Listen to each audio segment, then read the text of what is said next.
Soulful scriptures എവറിഡേയിലേക്ക് എൻ്റെ എല്ലാ പ്രിയപ്പെട്ട ക്രിസ്തു സഹോദരി സഹോദരന്മാർക്കും സ്വാഗതം. ഇന്ന് നമ്മൾ ഒരുമിച്ച് ചിന്തിക്കാൻ പോകുന്നത് എബ്രായർ 9-ാം അധ്യായം അതിലെ 28-ാം വാക്യത്തെക്കുറിച്ചാണ്.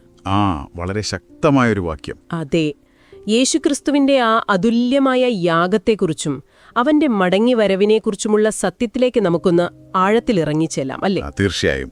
ആ വാക്യം ഞാൻ ഒന്നുകൂടെ വായിക്കാം. അവണ്ണം ക്രിസ്തുവും അനേകരുടെ പാപങ്ങളെ ചുമപ്പാൻ ഒരിക്കൽ അർപ്പിക്കപ്പെട്ടു. തനിക്കായി കാത്തുനിൽക്കുന്നവരുടെ രക്ഷയ്ക്കായി അവൻ പാപം കൂടാതെ രണ്ടാമത് പ്രത്യക്ഷനാകും. ഓരോ വാക്കും ശ്രദ്ധേയമാണ്. അതെ, പ്രത്യേകിച്ച് ആദ്യ ഭാഗം, ക്രിസ്തുവും അനേകരുടെ പാപങ്ങളെ ചുമപ്പാൻ ഒരിക്കൽ അർപ്പിക്കപ്പെട്ടു. ആ ഒരിക്കൽ എന്ന പ്രയോഗം ശരിയാണ്. എന്തൊരുറപ്പാണത് നൽകുന്നത്! പഴയ നിയമത്തിലെ പോലെ ആവർത്തിച്ചർപ്പിക്കേണ്ട യാഗമല്ല ഇത്. അല്ലേയല്ല. യേശു കാൽവരിയിൽ ചെയ്തത് അതൊരൊറ്റ തവണത്തേക്കായിരുന്നു, എന്നേക്കുമായി ഒരു പരിപൂർണ യാഗം. കൃത്യം, നമ്മുടെ പാപങ്ങൾക്കൊരു ശാശ്വതമായ പരിഹാരം. അതെ. പിന്നെ പറയുന്നു അനേകരുടെ പാപങ്ങളെ ചുമപ്പാനെന്ന്. അതും വളരെ പ്രധാനമാണ്. അനേകർ, അത് നമ്മളെ ഓരോരുത്തരെയും കുറിച്ചാണ് പറയുന്നത്. നിങ്ങളുടെയും എന്റെയും പാപഭാരം മുഴുവൻ അവൻ ചുമന്നു. അതെ. ശരിക്കും പറഞ്ഞാൽ ഈ സത്യം നമ്മൾ ഉള്ളിലെടുക്കുമ്പോൾ പിന്നെ സ്വന്തം നീതിയിലോ പ്രവൃത്തിയിലോ ആശ്രയിക്കാൻ നമുക്ക് കഴിയില്ല. ഇല്ല, അതിലൊരർത്ഥവുമില്ല. അവന്റെ കൃപ മാത്രം മതി. ആ ഒറ്റയാഗം നമ്മളെ പാപത്തിന്റെ ഭാരത്തിൽ നിന്നും ആ കുറ്റബോധത്തിൽ നിന്നുമൊക്കെ മോചിപ്പിക്കുകയാണ്. എന്തൊരാശ്വാസം! വലിയ ആശ്വാസം തന്നെ. ആ മോചനം നമ്മൾ അനുഭവിക്കുമ്പോഴാണ് ആ വാക്യത്തിന്റെ 2-ാം ഭാഗം ഹൃദയത്തിൽ പ്രകാശിക്കുന്നത്. അതെ, തനിക്കായി കാത്തുനിൽക്കുന്നവരുടെ രക്ഷയ്ക്കായി അവൻ പാപം കൂടാതെ രണ്ടാമത് പ്രത്യക്ഷനാകും. അവൻ വീണ്ടും വരും. പക്ഷേ ശ്രദ്ധിക്കണം, ഇത്തവണ വരുന്നത് പാപപരിഹാരത്തിനല്ല. അല്ല, അത് കാൽവറിയിൽ പൂർത്തിയായ കാര്യമാണ്. അതെ. അവന്റെ ഈ രണ്ടാം വരവ് അവനിൽ വിശ്വസിച്ച് അവനുവേണ്ടി കാത്തിരിക്കുന്ന നമ്മളുടെ രക്ഷ പൂർണ്ണമാക്കാനാണ്. കാത്തിരിപ്പ്, അതൊരു പ്രധാന വാക്കാണ്. വളരെ പ്രധാനം. അതൊരു നിഷ്ക്രിയമായ കാത്തിരിപ്പല്ല, വെറുതെ ഇരിപ്പല്ല. അല്ല.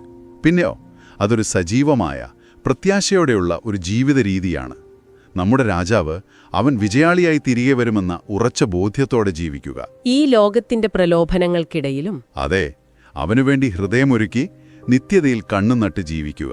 അതാണ് ആ കാത്തിരിപ്പ്. അപ്പൊ ചുരുക്കത്തിൽ പറഞ്ഞാൽ, അവന്റെ ആദ്യ വരവ് നമ്മെ വീണ്ടെടുക്കാൻ, പാപമോചനം നൽകാൻ. ശരിയാണ്. രണ്ടാം വരവ് ആ രക്ഷയുടെ പൂർത്തീകരണത്തിലേക്ക്, പുനഃസ്ഥാപനത്തിലേക്ക് നമ്മെ കൊണ്ടുപോകാൻ. അതെ, വീണ്ടെടുപ്പും പുനഃസ്ഥാപനവും. ഈ സത്യം നമ്മുടെയൊക്കെ ജീവിതത്തിന് നൽകുന്ന ഒരു പ്രത്യാശ, ഒരു സുരക്ഷിതത്വം, അത് വലുതാണ്, അല്ലേ? വളരെ വലുതാണ്. നമ്മുടെ ഭൂതകാലം അവന്റെ രക്തത്താൽ കഴുകപ്പെട്ടു. നമ്മുടെ ഭാവി അവന്റെ മടങ്ങിവരവിൽ ഭദ്രമാണ്. അതെ. നമുക്കൊരു നിമിഷം ഈ ചിന്തകളോടെ പ്രാർത്ഥിക്കാം. സ്വർഗീയ പിതാവേ, അങ്ങയുടെ വചനത്തിലെ ഈ അമൂല്യ സത്യത്തിനായിട്ട്, എബ്രായർ 9:28 വാഗ്ദത്തത്തിനായിട്ട് ഞങ്ങൾ നന്ദി പറയുന്നു കർത്താവേ. ഞങ്ങളുടെ പാപങ്ങളെല്ലാം ചുമക്കാനായി ഒരിക്കലായി സ്വയം അർപ്പിച്ച അങ്ങയുടെ പ്രിയപുത്രൻ യേശുവിന്റെ ആ വലിയ സ്നേഹത്തെ ഓർത്ത് ഞങ്ങൾ അങ്ങയെ സ്തുതിക്കുന്നു പിതാവേ. കർത്താവേ, ആ യാഗത്തിന്റെ പൂർണ്ണതയിൽ ഞങ്ങൾ ആശ്രയിക്കുന്നു. മറ്റൊന്നുമല്ല, അങ്ങയുടെ കൃപ മാത്രം. അങ്ങയുടെ മടങ്ങി വരവിനായി ഞങ്ങൾ കാത്തിരിക്കുന്നു കർത്താവേ. ആ പ്രത്യാശ ഞങ്ങളുടെ ഹൃദയങ്ങളെ എപ്പോഴും നിറയ്ക്കണമേ. ഈ ലോകത്തിൽ ജീവിക്കുമ്പോൾ അങ്ങേക്കായി വിശ്വസ്തയോടെ കാത്തിരിക്കാൻ ഞങ്ങൾക്ക് ശക്തി തരണമേ. ലോകത്തിന്റെ മോഹങ്ങളിൽ വീണുപോകാതെ അങ്ങയിൽ ഉറച്ചു നിൽക്കാൻ ഞങ്ങളെ സഹായിക്കണമേ. ഞങ്ങളുടെ വിശ്വാസത്തിൽ കുറവുകൾ വരുമ്പോൾ ഞങ്ങളോട് ക്ഷമിക്കണമേ. അങ്ങയുടെ ആത്മാവിനാൽ ഞങ്ങളുടെ ഹൃദയങ്ങളെ ഓരോ ദിവസവും പുതുക്കണമേ. ഈ സത്യം ഞങ്ങളുടെ ജീവിതങ്ങളെ രൂപാന്തരപ്പെടുത്തട്ടെ. ഞങ്ങളുടെ ചിന്തകളെയും വാക്കുകളെയും പ്രവൃത്തികളെയും നയിക്കട്ടെ. ഈ വചനം കേൾക്കുന്ന ഓരോ പ്രിയപ്പെട്ടവരെയും അവരുടെ കുടുംബങ്ങളെയും ഞങ്ങൾ അങ്ങയുടെ കരങ്ങളിലേക്ക് സമർപ്പിക്കുന്നു.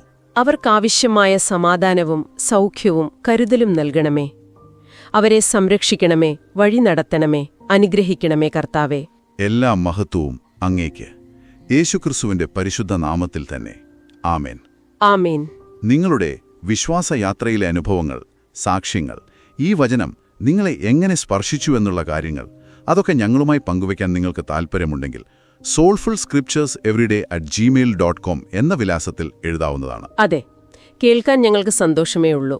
എല്ലാവർക്കും സർവശക്തനായ ദൈവത്തിന്റെ എല്ലാ അനുഗ്രഹങ്ങളും പ്രത്യാശയും നേർന്നുകൊണ്ട് നിർത്തുന്നു. ദൈവം അനുഗ്രഹിക്കട്ടെ.